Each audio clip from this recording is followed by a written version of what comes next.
Buenas tardes a todos.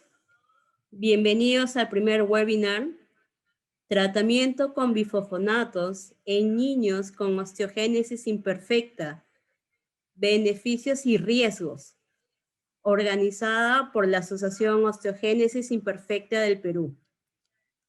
Saludamos a la licenciada Jessica Graña, quien es responsable técnico del componente de enfermedades raras huérfanas del MINSA.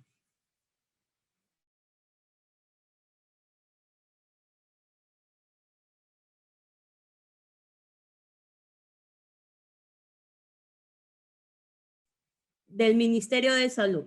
Saludamos también a la señora María Lourdes Rodríguez, presidenta de la Federación Peruana de Enfermedades Raras, FEPER, a la señora Rosa Espino de Chan, representante del programa de padrinos alemán-español, al señor Ángel Atúncar y señora Elena Gamboa, quienes son los fundadores de la AOI Perú, a los padres de familia y público en general. A todos agradecemos su presencia.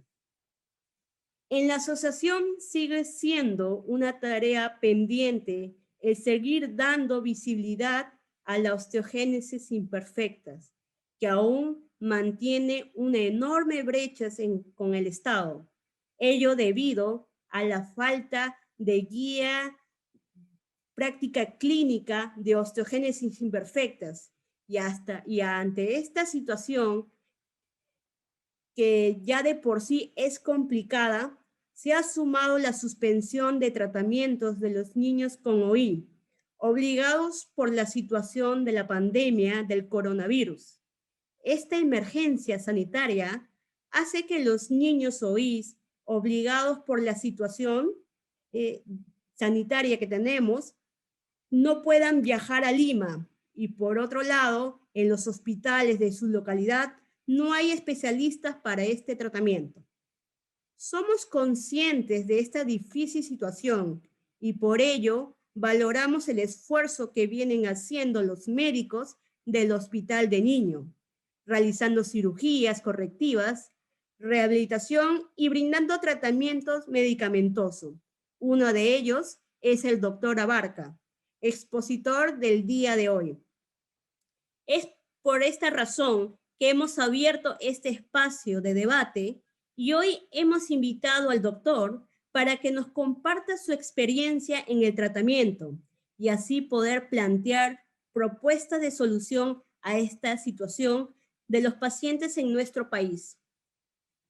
Hemos recibido con anticipación sus preguntas y si surge más dudas durante la exposición, nos hagan llegar, por favor, vía el chat.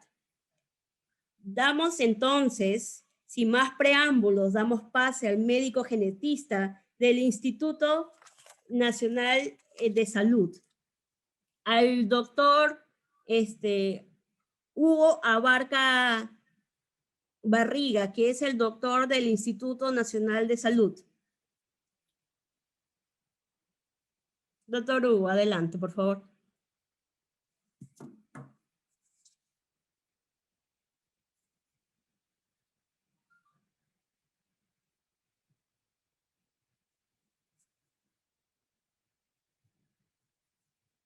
Doctor Hugo.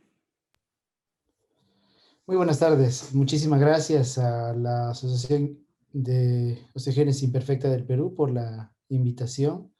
Es un gusto conversar con las personas que tienen esta condición, con los padres de los niños, de tal forma de mostrarles que existe, digamos, una forma de tratamiento que nosotros estamos realizando en el instituto desde hace relativamente un buen tiempo, ¿no? Hemos comenzado primero con algunos niños y progresivamente hemos ido aumentando el número de personas, de pacientes que se están tratando.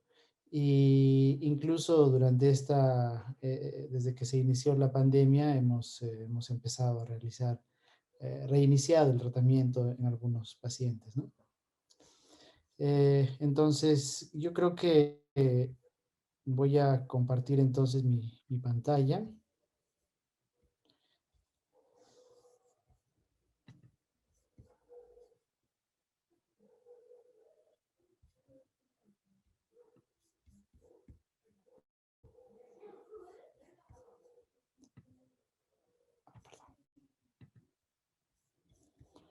Listo. No sé si están viendo la pantalla, sí, ¿no?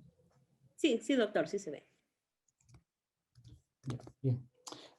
Entonces, lo que vamos a ver principalmente es el tratamiento con bifosfonatos de la osteogénesis imperfecta, ¿no? Entonces, el tratamiento con bifosfonatos se puede utilizar en niños, bueno, valga la redundancia, en pacientes que tienen esta condición. Eh, Hay que tener en cuenta estos puntos, ¿no? Que para iniciar el tratamiento, lógicamente tiene que tener el diagnóstico. Sin embargo, asociado a esto, se tiene que tener algunos exámenes, ¿no? Como la densitometría ósea. Acá, de repente, en este aspecto, en este punto, la densitometría ósea, eh, a veces algunos centros pueden indicarnos que no se deben realizar a niños o en todo caso dicen no tenemos la capacidad de poder ejecutarlo, ¿no? Realizar. Lamentablemente en las instituciones públicas, al menos del Ministerio de Salud, no hay un sitio, digamos, donde podamos derivar. Eh, Cuando son menores de 5 años. Cuando son mayores de 5 años, solemos trabajar con el Hospital Arzobispo Loaiza. Hacemos las referencias si están asegurados en el SIS y si es que no tienen, eh, tienen otro tipo de seguros como salud u otro, o pagante en todo caso, o EPS, se deriva al Hospital Loaiza, pero la condición que nos han colocado es que sean mayores de 5 años. Sin embargo, como les estaba comentando, esta densitometría ósea lo podemos realizar en centros privados y al menos hemos reconocido unos 2 o 3 centros que pueden realizar el estudio a menores de 5 años. Y a pesar de que ellos en muchos de los casos no tienen eh, los valores de normalidad de la densidad ósea en niños menores de 5 años, ya nos están apoyando, ya han entendido, y así también lo han entendido los padres, que nosotros tenemos en el hospital o tenemos en nuestras, como información, esos valores de normalidad para decir si está por debajo del rango o no de lo normal, ¿no? Esta densitometría principalmente se pide de la columna vertebral, que es donde nos va a indicar la necesidad o no de tratamiento. Y luego tenemos otros criterios, digamos, para iniciar, que son algunos marcadores, unos marcadores que llamamos óseos. Ese específicamente nos sirve para verificar eh, cuánto de resorción está habiendo, o sea, cuánto se está consumiendo el hueso, ¿no? Y de estos tenemos el N-telopéptido en orina, el C-telopéptido en sangre y la fosfatasa alcalina. Eh, y por otro lado, es necesario tener estos criterios, al menos estos 2 exámenes, la vitamina D y calcio, para visualizar si es que hay algún déficit asociado de vitamina D o calcio, eh, y poder de repente suplementar en el caso de que sea necesario. Pero principalmente para iniciar tenemos que tener estas dos pruebas, ¿no? La densitometría ósea y estos marcadores de resorción ósea. Ah, ¿Y cuáles son los tratamientos? Bueno, desde un punto de vista de medicamentos, ¿no? Tenemos bifosfonatos y existen otros medicamentos, otras drogas que nos sirven para poder mejorar la densidad ósea. O sea, la intención de la medicación que se tiene en la actualidad es que el hueso aumente su densidad ósea, ¿no? Y ya sea usando bifosfonatos, digamos, como una de las armas terapéuticas que se han establecido como de primera línea, la intención entonces es disminuir el número de fracturas, disminuir el dolor y en muchos casos lo que se ha visto con el uso de los bifosfonatos es incluso que puede mejorar la talla, ¿no? Lógicamente, cuando el uso ha sido utilizado de manera oportuna. Ahora, ¿en qué momento uno utiliza los bisfosfonatos, no? Eh, Principalmente cuando el, el paciente o la persona tiene estos valores de densidad ósea disminuidos. En ese momento uno decide utilizar los bifosfonatos. Si es que el paciente tiene una densidad ósea normal, idealmente se hace un seguimiento, ¿no? Se puede hacer cada 6 meses o cada año, dependiendo de cada caso. En esta parte es importante porque se tiene que hacer un manejo individualizado, o sea, no es la receta para todos, ¿no? Como cualquier enfermedad, como cualquier condición en medicina. No se da un tratamiento rígido para todos y el manejo no es rígido. Entonces, en ese sentido, uno tiene que verificar cómo está la densidad ósea, pero además de eso también verificar otros aspectos, ¿no? Como por ejemplo el número de fracturas que ha tenido en los últimos 6 meses o el último año, ¿no? Verificar si es que cuando el niño o ya la persona más grande, adulta incluso, nos manifiesta dolor, ¿no? Entonces, si es que existe estos síntomas, se debe valorar el uso de los bifosfonatos.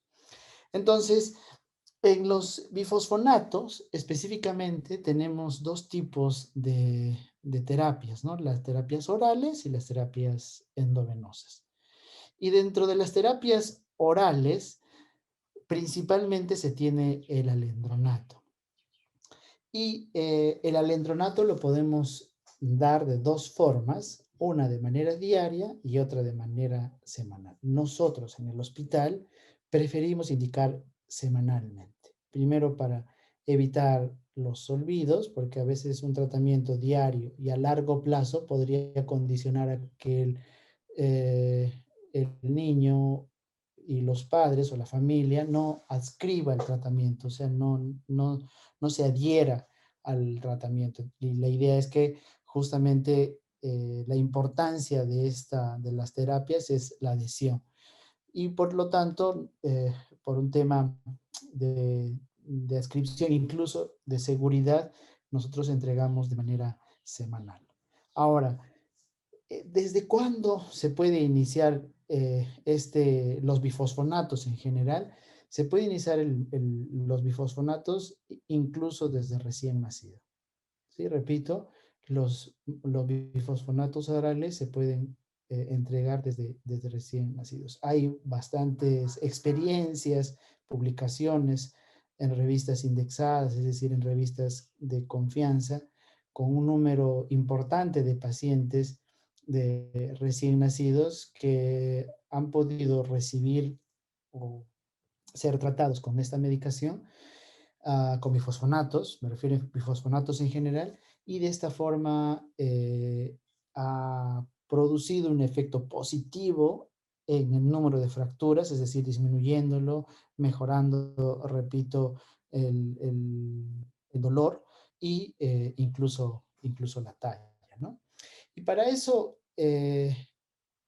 digamos, como experiencia, incluso nosotros hemos iniciado tratamiento a recién nacidos, ¿no? Entre unos 20, 25 días apenas se hizo el diagnóstico de la osteogénesis y de esta manera la niña ya tiene alrededor de 4 o 5 años.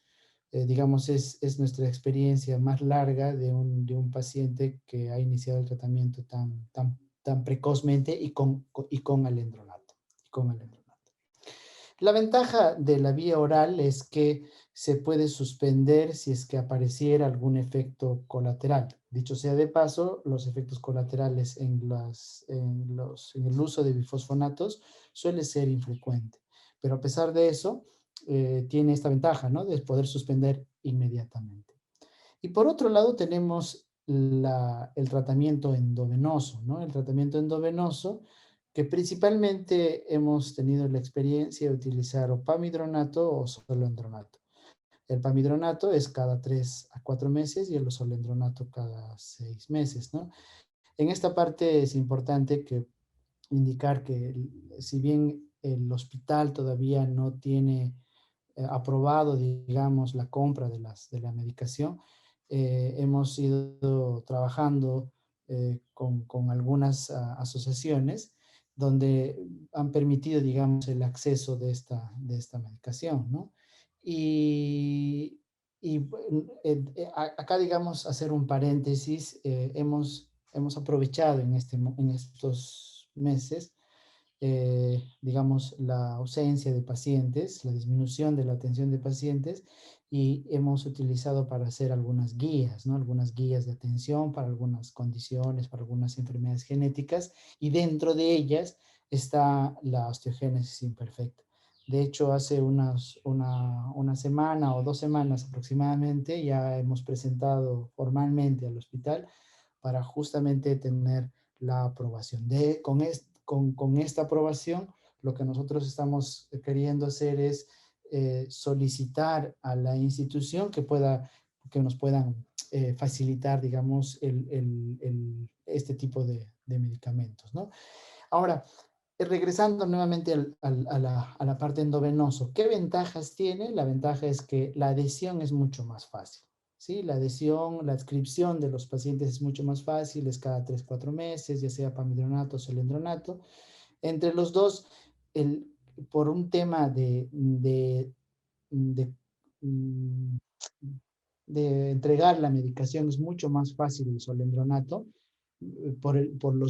primero por el tiempo y no se necesita muchos días, ¿no? Entonces hay pacientes que son de otras regiones de nuestro país y por lo tanto el dar la medicación en un solo día y en una sola mañana o una sola tarde es más fácil el uso del solendronato. Sin embargo, acá quiero comentarles una cosa importante, perdónenme, que justamente va la pregunta, ¿no? ¿Cuál es mejor? ¿El pamidronato, el solendronato, el alendronato? Hay varios estudios, al menos uno importante que salió hace como 4 años, eh, donde hacen un análisis de varias investigaciones previas, recolectan información ya publicada, de tal forma que comparan el uso de la vía oral con la vía endovenosa. Y al final, la efectividad es similar. ¿Sí? La efectividad no es que sea mejor la vía endovenosa o la vía oral, ¿no? Como les digo, unos tienen sus ventajas desde un punto de vista de cada paciente. Por ejemplo, la vía oral me permite quitar el medicamento si es que hubiera alguna complicación, ¿no? Que como repito, es raro.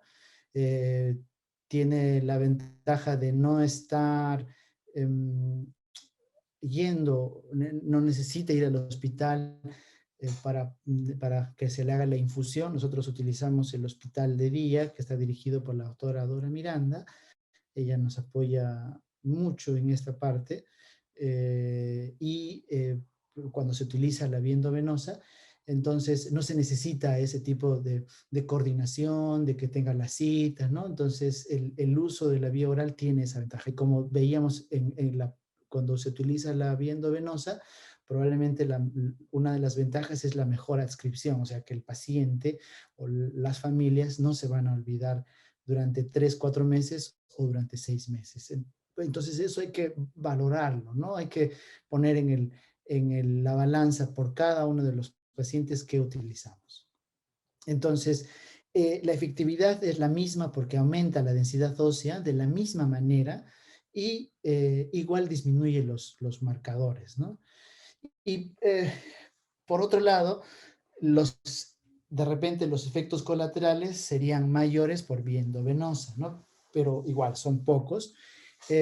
Digamos, hemos visto más efectos colaterales, a veces tienen un poco de fiebre, a veces un poco de eritemas, como una reacción alérgica, pero en los pacientes que han tenido ha desaparecido rápidamente. Por lo tanto, entenderán de que el medicamento, al ser aplicado directamente a la vena, va a provocar una reacción mucho más importante, ¿no? Mientras que si es por vía oral, la medicación todavía tiene que pasar hacia el hígado entonces controla, digamos, si estuviera algún metabolito, alguna sustancia que pueda provocar algún tipo de reacción. Entonces, por lo tanto, la vía oral tendría menos efectos. Quizás hay un mito relacionado a que la vía oral puede provocar daños a nivel del estómago, ¿no? A nivel gastrointestinal.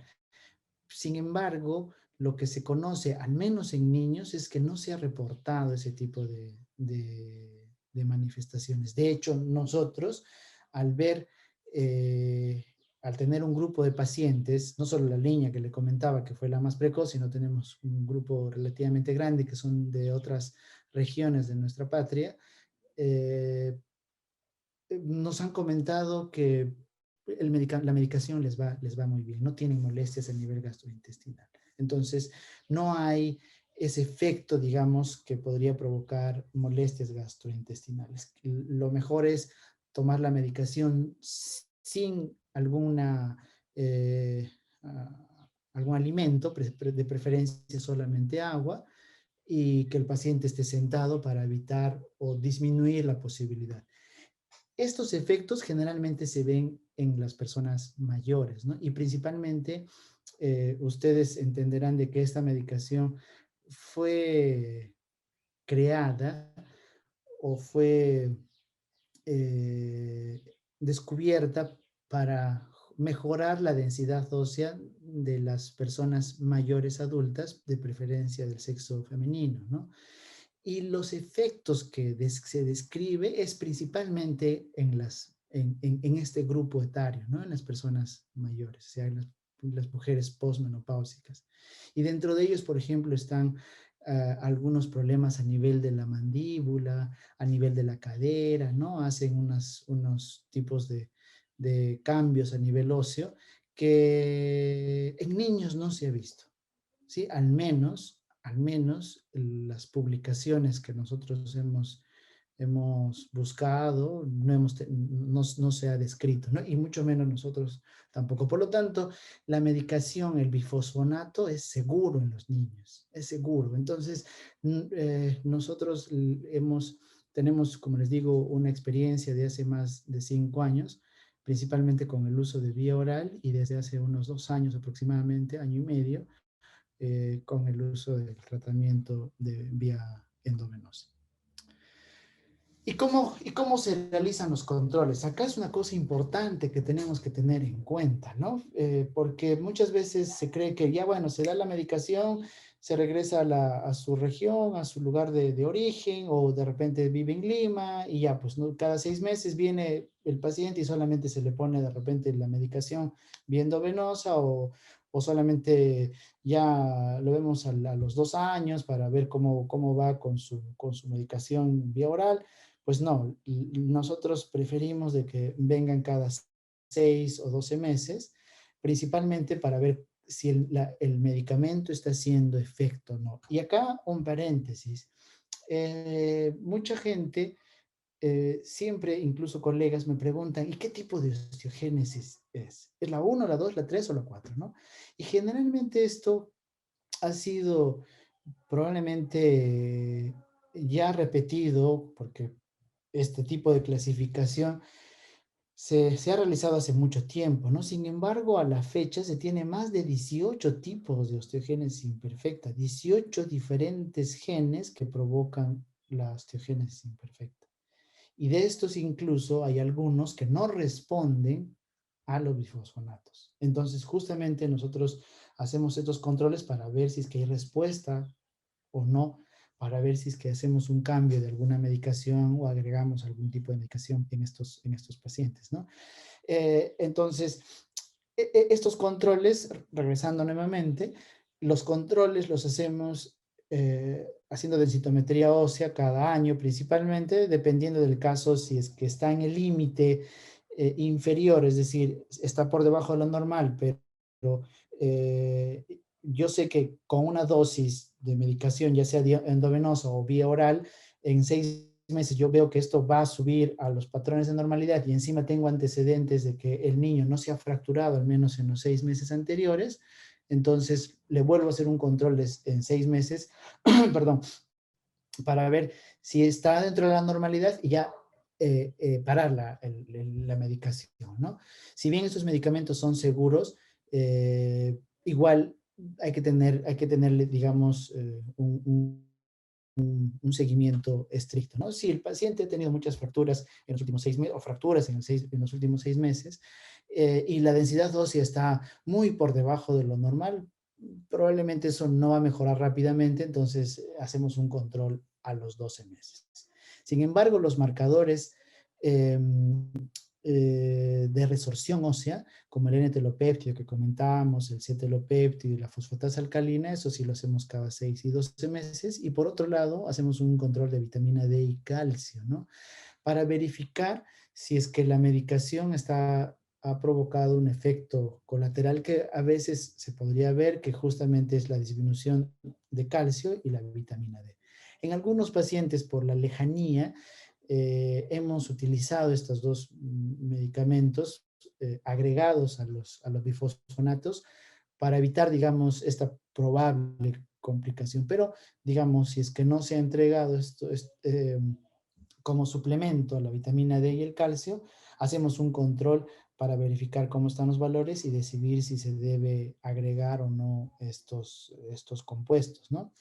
Además, hacemos estudios de ecografía renal para ver si es que podría, digamos, haber una mayor excreción de calcio y eso de repente provocar riesgo de algún cálculo o litiasis renal, ¿no? Entonces, esto es ecografía renal, le hacemos cada 6, cada 12 meses y principalmente nos enfocamos en buscar ese riesgo, ¿no? De esta posibilidad, que como le repito, es probablemente mínimo. Y además hacemos pruebas hepáticas y renales, que en algunos casos se puede afectar, digamos, la función hepática y la función renal, pero igual, esos son los casos muy, muy raros. ¿Y qué otros tratamientos hay para mejorar la densidad ósea, ¿no? Desde hace un tiempo han salido unos medicamentos que igual mejoran la densidad ósea y uno de ellos, el que se ha demostrado su uso, es el denosumab, ¿no? Esta medicación lo que hace es muy parecido al bifosfonato y es que aumenta la densidad ósea, disminuye el número de fracturas y mejora el dolor. Um, digamos, como experiencia a nivel internacional, solamente se ha descrito en un grupo mayores de 5 o 7 años para arriba, ¿no? En niños relativamente grandes. Niños pequeños todavía no se ha demostrado su uso. La ventaja es que se da cada 12 semanas, ya no es vía endovenosa, sino es subcutánea. Y los efectos colaterales son muy similares a los bifosfonatos, ¿no? De hecho, entonces, tenemos otra arma terapéutica en el caso de que el paciente, por ejemplo, sea alérgico a uno de estos medicamentos, que podría ocurrir, pero es muy raro, o que de repente exista mucha intolerancia, o de repente los efectos colaterales son muy llamativos. Entonces tendríamos un arma terapéutica adicional a los bifosfonatos. Se ha descrito, esta parte es más teórica, del denosumab, y también de la hormona de crecimiento, ¿no? Hay experiencias en algunos sitios del uso de hormona de crecimiento para mejorar incluso la densidad ósea y la talla de los pacientes. Entonces, nosotros justamente en nuestra guía hemos tratado de incluir estas cosas relativamente novedosas para evaluar estas posibilidades y plantear y que nuestra institución pueda ofrecer de manera regular. ¿no? Entonces, el tratamiento, el efecto del tratamiento va a depender de la adscripción, es decir, de cómo se pueda hacer, se realice estos controles de manera regular y, y que sea de manera oportuna, ¿no? Se puede iniciar muy precozmente como de recién nacido. Ok, no sé si tienen alguna consulta, probablemente sí. Quizás algún punto me he olvidado.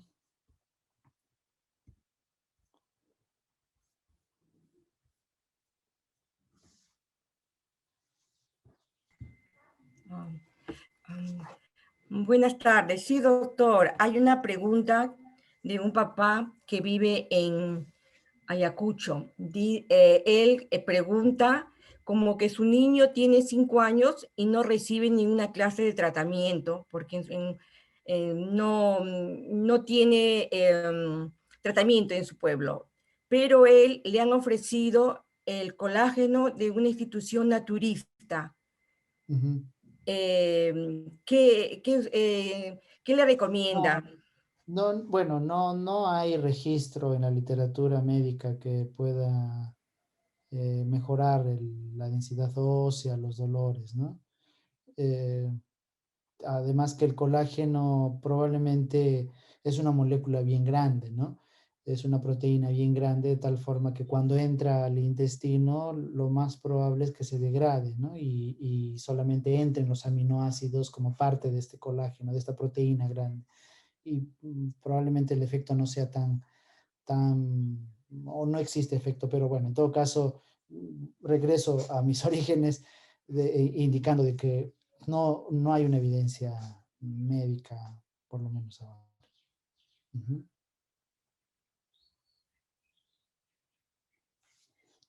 No le escucho, creo que apagó el audio. Sí, ya está abierta, ya. Ah, ok. Doctor, hay otra pregunta de otro papá. Dice que hace 3 años dejó de recibir el tratamiento por indicación médica. Ujú, Pero ha tenido que pasar por una cirugía y ujú, el doctor, el cirujano le ha indicado que el hueso de su niña ha tenido una textura como de arena, que dice que estaba ujú, bastante delicado. Entonces su ujú. pregunta dice, entonces la densitometría ósea no fue real, los No, resultados. probablemente fue real, ¿no? Probablemente fue real, pero a veces lo que pasa es que con el uso del bifosfonato, si bien aumenta la densidad ósea, lo que se ve en la cirugía es que eh, se,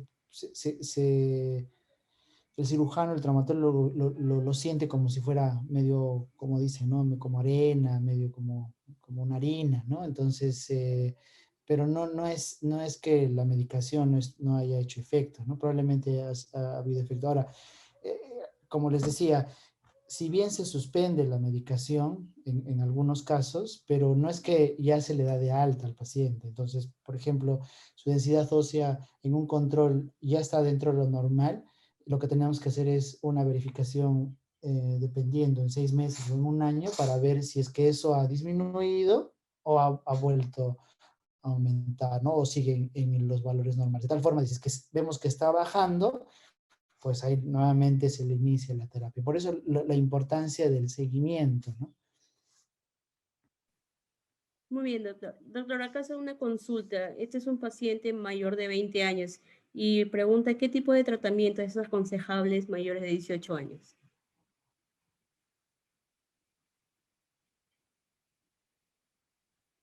Doctor, doctor, ¿me escucha? Doctor, ¿me escucha? Ya, en los mayores de 18 años puede ser vía oral o puede ser vía endovenosa. Igual no hay una diferencia, ¿ya? Sí, sí,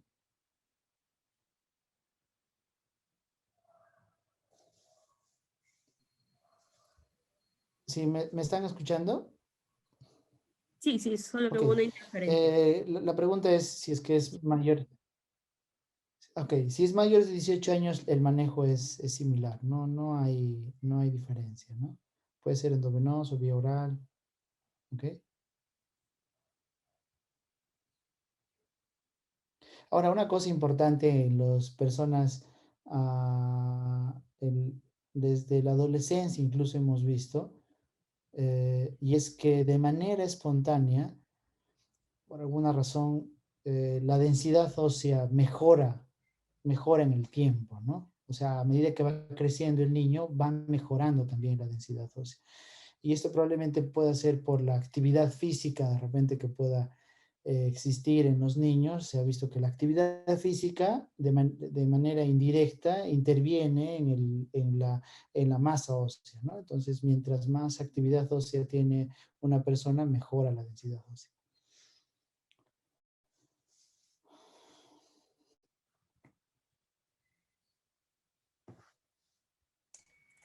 Doctor, otra pregunta. Dice que el alendronato lo usa en niños recién nacidos vía oral. ¿A cuál de ellos se refiere? ¿Hay gotitas y de Ah, jarabes? muy buena pregunta. Sí, en el Perú no hay una presentación pediátrica, ¿ya? Entonces nosotros mandamos a realizar calculamos la dosis y lo mandamos a preparar, ¿no? Esto en la farmacia del mismo hospital, mandamos a preparar y se le entrega la medicación, ¿sí? Así que eso no es dificultad en realidad, ¿no? Se le da con agua, como decíamos, para que aumente la absorción, ¿no? Así es.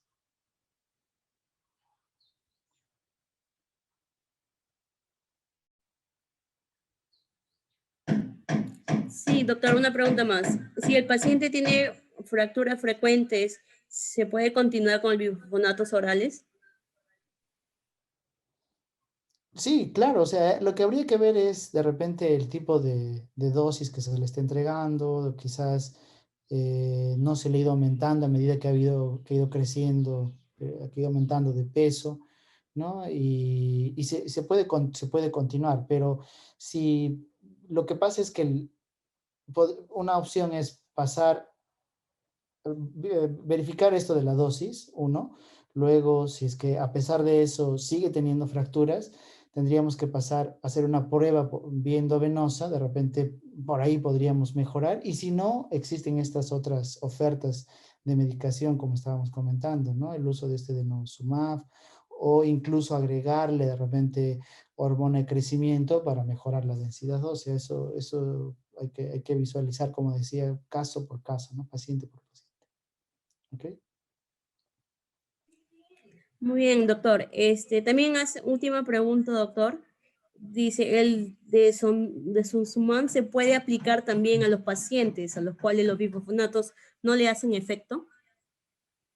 Sí, claro, la idea de tener esta arma terapéutica es si es que el bifosfonato no está haciendo efecto, se puede utilizar esta otra medicación. La verdad, me quedaría corto en decirles costos y eso, pero probablemente nosotros también vamos a tratar de incluir dentro de nuestro arsenal médico en el hospital para poder tener esta otra opción, ¿no? En aquellos pacientes que no responden.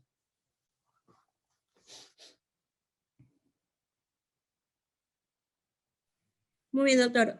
Otra consulta. ¿La pseudotrosis tiene un efecto no similar bien al medicamento? Es decir, si el paciente tiene pseudotrosis, ¿recomienda seguir el tratamiento? Es que lo principal, la base, digamos, para ver la continuidad o no de la medicación es las fracturas, ¿sí?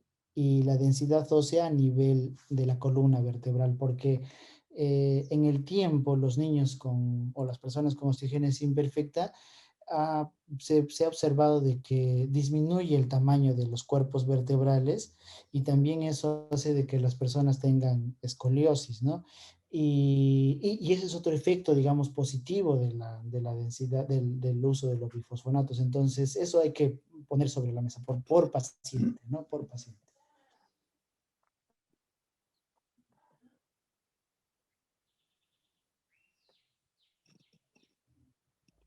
Buenas tardes, buenas tardes. Es Ángela Tuncar, doctora Barca, especialista presente, padre de familia, pacientes y al público en general. Para nosotros,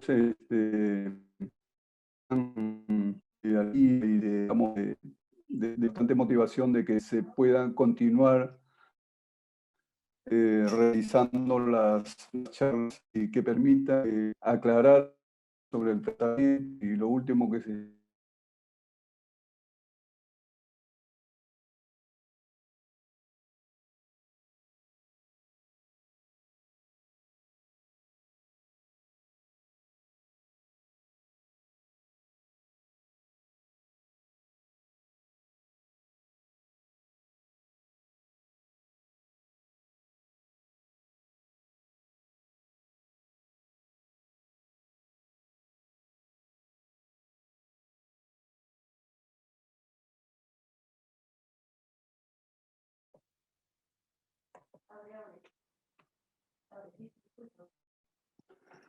Sí, disculpe, una pequeña falla técnica, pero bueno, ahí estamos.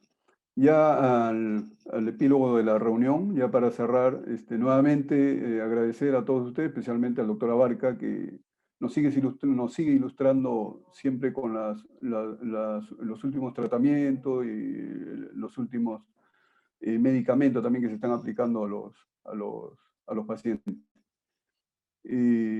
Esta charla ha sido grabada y se va a proporcionar también a los padres que no han podido asistir, porque el interés es bastante general, más ahora, como le mencioné, de que tenemos esta emergencia y hay restricción de atención, no solamente en Lima, con mayor razón todavía en provincia. Por ello, entonces, nuestro sincero agradecimiento y a todos los presentes también por haber dispuesto de su tiempo. Sabemos que el domingo es difícil, pero bueno, ahí están todos tratando de difundir más la enfermedad y los modos de paliar estos padecimientos que tienen nuestros niños. Muchas gracias a todos y bueno, será hasta otra oportunidad. Gracias, gracias. Buenas tardes. Chao.